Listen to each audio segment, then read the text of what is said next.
That's a good damn time.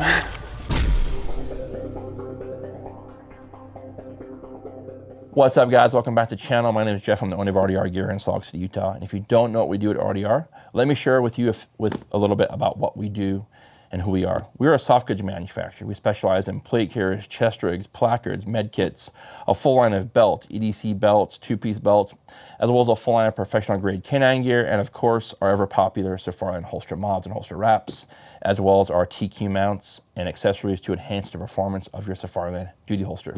All that stuff can be found on our website at rdrgear.com. If you have a question on a current order or a future order, you can always email us at info@rdrholsters.com. But before we get into what's in this box, I got a question, or actually I got a favor to ask of you. To help your YouTube algorithm learn what you like and what you want to see, comment, like, subscribe to this channel. The subscription numbers we'd love to see go up in 2023. We've had a great 2022 with a full year under our belt of our YouTube channel. But to help your YouTube algorithm learn what you want to see and look at channels like this and others, let's comment, like, share, subscribe, all that good stuff, and you're going to see more gun content, which of course that's why you're here. So let's talk about guns. The Walther WMP. I have never owned what's in this box before, or the caliber I should say. I have never owned a 22 Magnum pistol. And if you know what 22 LR looks like, that's what 22 Magnum looks like. It is still cute and baby-ish, but this pistol is actually very, very cool. This one here was, even though I've had some exchange with Walther, we are not supported by Walther by any means, so I did buy this pistol myself. But this is the WMP Walther Magnum pistol. It is a 15-round magazine-fed 22 Magnum, and this thing was a blast. I was a little hesitant when it first came. I was like, okay, I got a red dot gun again, but no real coat witness sight, not a big deal. The plates come in the box. There's like a doctor style narrow plate, and then of course an RMR footprint style plate. So you've got kind of those Hollow Suns or 507s or whatnot, and then you've got RMR, no delta point or anything like that. So, but man, this gun was a riot. It is a striker or hammer fired 22 Magnum pistol. As I mentioned, 15-round capacity.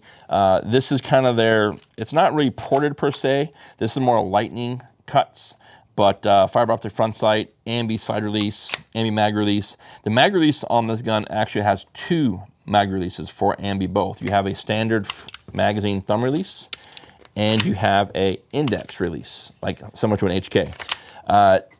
I have not had many Walthers outside of the PDP family, so I'm not for sure if this one takes some likeness of others.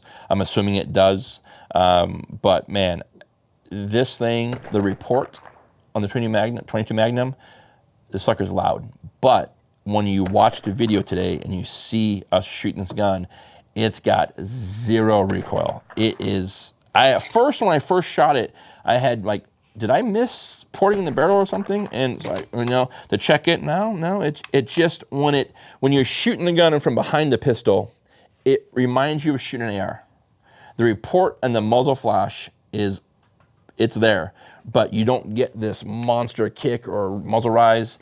We did have a couple of hiccups on our first rounds out of the magazines, and what that was me pushing on the slide stop, right? I was very much high on the frame like so I had to kind of drop my hand down a little bit lower so I could clear that and thumb over the thumb like so, because I was bumping that, and then I was bumping it on the left side. So that right there is my only complaint on the pistol, because for me and my hand size, and I got to really kind of train where I put my thumb. So again, to ensure that. Also too, my thought was, and it only happened in the first round of every magazine.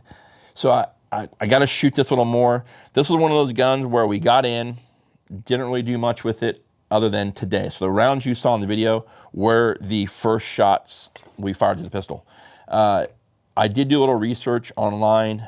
The weight of the red dot can play a factor in shooting the pistol, depending on the grain weight of ammo you shoot. So these are federal 40 grain, just standard ball or whatever, performance rounds, I guess you call it. But I think if I had shot anything less than 40 grains, the weight of the SRO might have been an issue. I did throw an extra 100 on here on the second half of the day, just to kind of see if that made any difference. None at all. So if you ran this pistol, red dot with a light, and 22 Magnum and 15 rounds, this could be a good critter gun for the cabin. You've seen that Instagram video running around where the family is walking, the mom and the dad and little boy, and the bear is following them, and they're yelling at the bear. And right at the end of the video, the little boy says, "This is the point in time. This is where we lay down and play dead." It's a pretty cute video. But granted, a 22 Magnum ain't going to do nothing for a bear, but the report and the noise from this pistol, cranking a few rounds off, may be enough to where you could get a little bit of a reprieve from that bear and get to safety. So, but having something, coyotes on the farm, maybe you work on a ranch, you want the pistol is very lightweight. It's not heavy at all. And I mentioned earlier, red dot and a light, especially having for or a cabin gun, something for the Sprinter van and whatnot. Again, you don't have a crazy large caliber. Pretty easy for anybody in the family to shoot. The frame is big enough to where it's not going to hinder someone from grabbing it, but also it's not small enough to conceal carry. So at the end of the day, the 22 Magnum might be that kind of all-around family gun, or as I mentioned, kind of camp gun.